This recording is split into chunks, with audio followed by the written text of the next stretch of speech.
Killer Mountain bercerita tentang misi penyelamatan sebuah tim ekspedisi ke Gunung Gangkar Puensum. Namun ternyata ada rahasia besar di gunung ini terkait dengan sebuah peradaban misterius. Bagaimana cerita selengkapnya? Let's get into the storyline.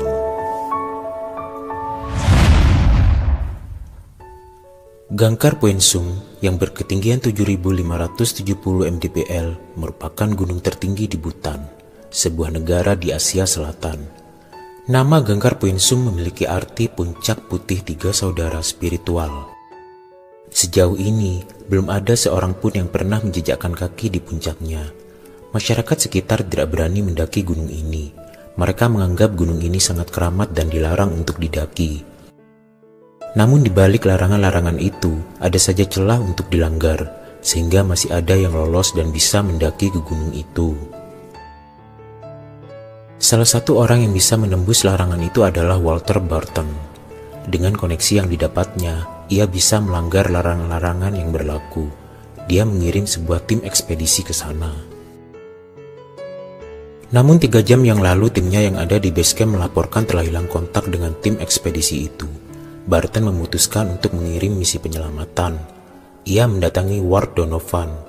Ward Donovan adalah seorang pendaki yang sudah pensiun. Terhitung sudah 3 tahun ia tidak pernah lagi melakukan pendakian. Ward adalah pemegang rekor tercepat memanjat Everest dan Kilimanjaro. Menurut Barton, Ward sangat mengenal Gangkar Puensum. Ternyata Ward juga pernah mendaki Gangkar Puensum sebelumnya bersama Kate Pratt, mantan pacarnya. Dia dan Kate pernah memimpin sebuah ekspedisi ke Gangkar Puensum. Karena terjadi badai, Ward mengajak turun, namun kliennya mengajak lanjut. Ekspedisi itu berakhir tragis dengan hilangnya 5 anggota tim. Ward menolak tawaran Barton. Gangkar Puensum adalah gunung berketinggian lebih dari 7.000 mdpl. Dan dibutuhkan waktu sekitar seminggu untuk proses aklimatisasi atau penyesuaian tubuh dengan lingkungan di ketinggian yang baru. Ward merekomendasikan Kate karena Kate terkenal sebagai pemanjat terbaik. Namun akhirnya Ward menerima tawaran Barton setelah Barton mengatakan bahwa Kate justru merupakan ketua tim ekspedisi itu. Barton juga meyakinkan Ward bahwa ia bisa mengatasi masalah ketinggian. Dalam misi ini, Ward tidak sendiri. Ada Chance, Tyler, dan Nina. Chance sudah beberapa kali mendaki bersama Ward. Nina adalah seorang dokter, dan dalam tim itu, ia berperan sebagai tenaga kesehatan. Sedangkan Tyler adalah anak dari Barton. Mereka menaiki sebuah helikopter menuju ke base camp yang dikemudikan seseorang bernama Rem. Menurut rencana, selain bersama 3 orang itu, Ward juga akan didampingi beberapa warga lokal. Namun pada pelaksanaannya hanya tersisa 1 orang yang bersedia, yaitu Yeshe.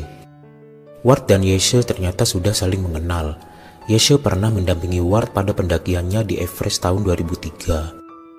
Yeshe menuturkan kepada Ward, teman-temannya tidak jadi ikut karena takut mendapat murka. Menurut mereka, sudah ada beberapa orang temannya yang dihukum karena melanggar perjanjian. Konon, selama bertahun-tahun, dewa-dewa dari langit mengunjungi warga sekitar. Dewa-dewa itu mengatakan bahwa Gangkar Puensum adalah milik mereka dan dilarang untuk didaki. Pada komunikasi terakhir antara Kate dengan base camp yang diperdengarkan, suara Kate terdengar panik dan ketakutan. Dia mengatakan ada sesuatu yang menghalangnya turun. Di salah satu ruang base camp, Ward menemukan catatan Kate. Di situ tertulis bahwa ekspedisi ini sudah berjalan selama 2 bulan, sedangkan menurut Barton, baru berjalan 1 bulan. Barton meyakinkan Ward bahwa catatan itu salah tanggal. Sebelum pendakian, anggota tim disuntik cairan yang berguna untuk mencegah efek ketinggian sampai dengan 7.000 meter. Cairan ini bisa bertahan hingga 24 jam, dan setelah itu akan menimbulkan efek mimisan dan efek samping lainnya bila tidak disuntik ulang. Dengan sebuah helikopter, tim pergi ke camp area di ketinggian 6.250 mdpl. Di situ terdapat beberapa tenda, namun mereka tidak menemui siapapun. Yeshe mendapati sebuah batu yang biasa digunakan untuk tempat berdoa sebelum mendaki. Namun kondisi tempat berdoa itu sudah rusak, dan beberapa meter di dekatnya didirikan tempat berdoa yang baru. Secara diam-diam Tyler menyembunyikan sebuah peta yang ia temukan. dan sepertinya peta itu memang objek yang sedang dicarinya. Chance tertegun saat ia menemukan tetesan darah di dalam sebuah tenda. Darah itu masih terus menetes. Dan saat memeriksa keluar tenda, mereka menemukan mayat seorang pendaki dengan kondisi yang memprihatinkan. Mata terbelalak dan mulut menganga seolah menjelaskan pendaki itu mengalami kesakitan dan ketakutan luar biasa sebelum meninggal. Beberapa anggota tim mengajak untuk segera pergi dari tempat itu. Namun Ward bersikeras akan tetap melanjutkan pendakian, karena masih ada yang membutuhkan bantuan di atas sana. Ward mempersilahkan yang lain bila mau turun. Namun akhirnya seluruh anggota tim mengikuti Ward untuk tetap melanjutkan pendakian, sedangkan Rem akan memandu pendakian itu dengan helikopternya. Pihak basecamp meminta Rem untuk kembali. Selain mereka membutuhkan helikopter itu, ketinggian terbang helikopter sudah memasuki zona bahaya. Namun Rem menolak. Dia merasa masih bisa mengendalikan helikopter itu di ketinggian 7.000 meter. Sementara itu, di ketinggian 6.500 meter, seorang wanita melambaikan kode tangan menyilang bermaksud mencegah helikopter itu untuk terbang lebih tinggi. Namun Rem mengira kode itu adalah kode meminta tolong. Rem memberitahu kepada pihak basecamp dan Ward. Ward yakin wanita itu adalah Kate berdasarkan ciri-ciri yang dikatakan Rem. Rem berusaha mendekati tempat Kate berada. Saat Rem menyadari bahwa ia salah tafsir dengan kode itu, tiba-tiba sebuah makhluk seperti monster muncul dari celah tebing. Kate tergelincir. Walau sempat menggantung di tebing, Kate bisa kembali ke posisinya semula. Makhluk itu mencoba menggapai helikopter itu, namun Rem masih bisa menghindarinya. Rem terus berusaha terbang lebih tinggi, namun saat ia hampir mencapai tempat Kate berdiri, ia makin kehilangan keseimbangan dan helikopter itu pun menabrak sebuah batu. Kate pingsan setelah ia jatuh saat menghindari hempasan helikopter itu. Helikopter itu terpisah menjadi beberapa bagian. Serpihan-serpihannya terjun bebas menyasar tim Ward yang ada di bawah. Ransel yang dibawa Nina terjatuh setelah terkena salah satu serpihan itu. Kait pengaman Nina juga terlepas, hingga ia hampir saja terjatuh. Yesha berhasil mengaitkan Nina ke kait pengaman yang baru ia pasang. Di tengah euforia kegembiraan setelah menyelamatkan Nina, tiba-tiba tubuh Yesha meluncur ke bawah setelah sebuah ban helikopter menghantamnya dari atas. Tubuhnya berhenti meluncur setelah tali ulurannya habis, hingga ia menggantung di tebing. Ia gembira karena urung jatuh lebih jauh. Namun kegembiraan itu berubah menjadi teriakan kesakitan saat sebuah makhluk tiba-tiba saja muncul dari celah tebing dan memangsa tubuh Yesha. Teman-temannya tidak bisa berbuat apa-apa saat makhluk itu mengunyah tubuh Yesha. Setelah memastikan tidak ada lagi lontaran puing-puing helikopter, tim kembali memanjat ke atas. Mereka berhenti di sebuah area yang agak datar. Chance menyalahkan Tyler atas kematian Yesha, serta kecelakaan helikopter yang dikemudikan Rem. Namun Tyler tidak mau disalahkan. Saat keduanya hampir berkelahi, perhatian mereka beralih kepada teriakan Nina. Tulang belulang berserakan di hadapan mereka. Melihat dari ukurannya, tulang itu berasal dari makhluk dengan ukuran yang setidaknya 8 kali manusia dewasa. Chance ketakutan lalu mengajak untuk segera turun. Namun Ward menolak karena mereka datang untuk menyelamatkan Kate dan yang lain. Tyler mendukung Ward.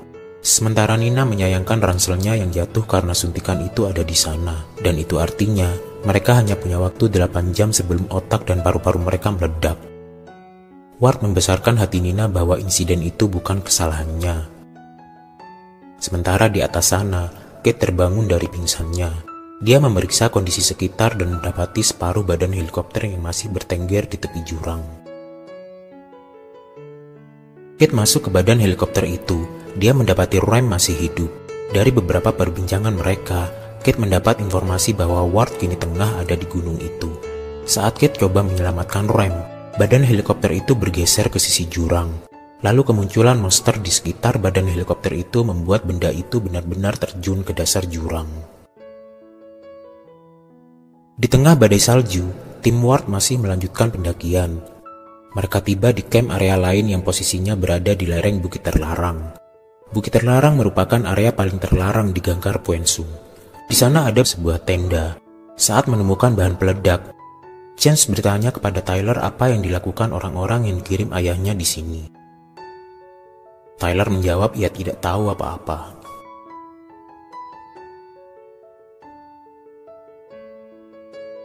Saat badai semakin tak terkendali, Ward mengajak semuanya masuk ke dalam tenda. James memungut sebuah kamera yang ia temukan sebelum masuk ke dalam tenda.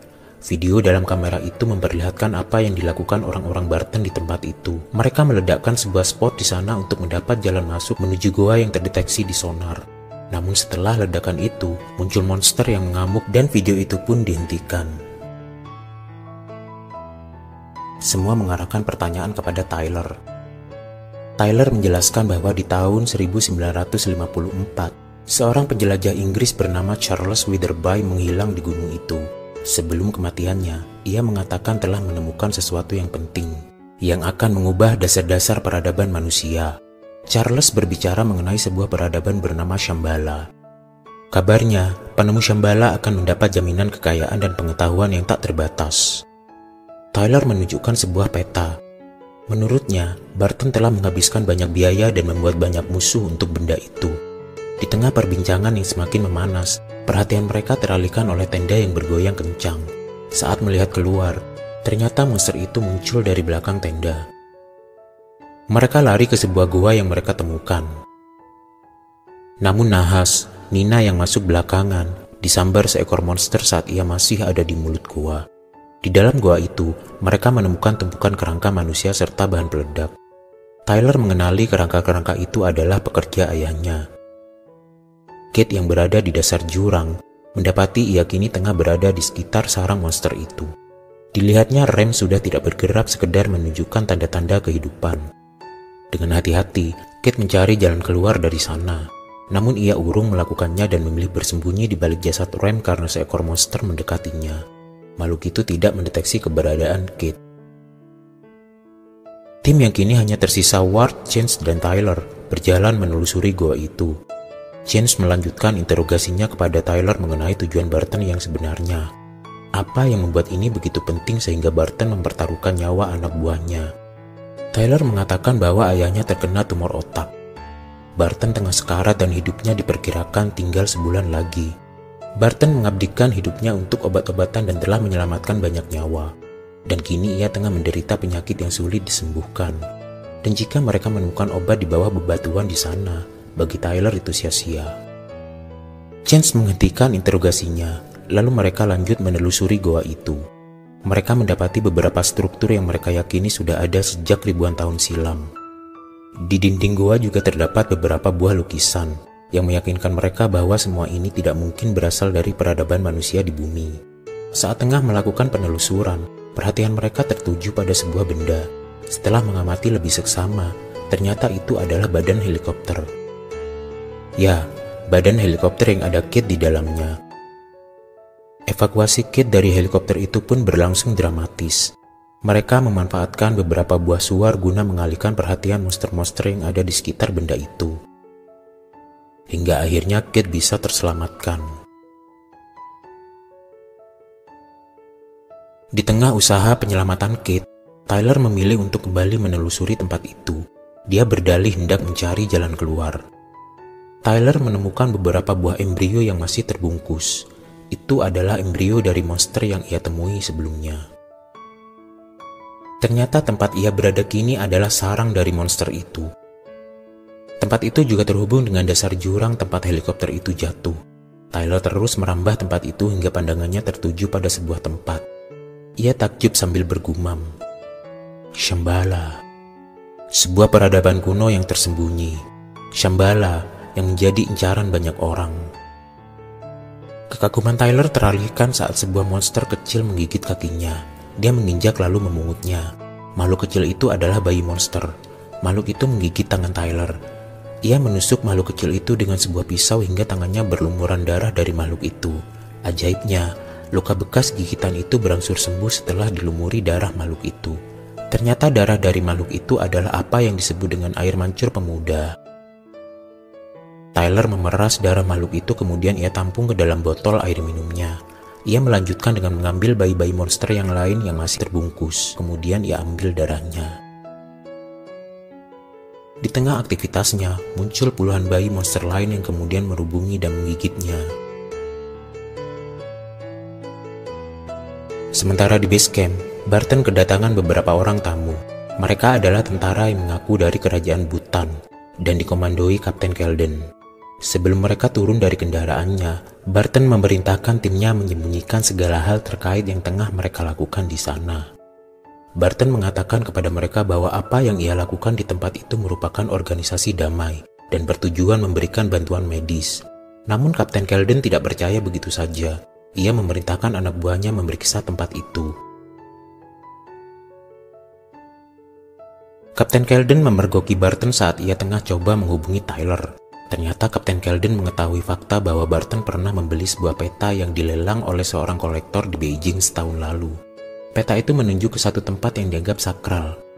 Jadi, kedatangan Kapten Kelden ke sana juga ada tujuan khusus, yaitu mencari keberadaan tempat sakral itu. Shambhala. Kapten Kelden memaksa Barton untuk mengatakan di mana lokasi Shambhala. Namun Barton mengatakan ia tidak tahu, bahkan ia hilang kontak dengan timnya. Kapten Kelden pun membawa Barton dan timnya menuju ke camp area. Darah yang ada di hidung Chance terlihat semakin deras. Sebenarnya ia mulai mimisan sejak masuk ke gua itu, namun ia mengacuhkannya. Kate yang memeriksanya memastikan bahwa Chance terkena edema paru-paru. Ternyata Chance mendapat suntikan itu tidak dengan dosis penuh. Ia meminta suntikan dihentikan saat cairan itu baru mencapai setengah dosis.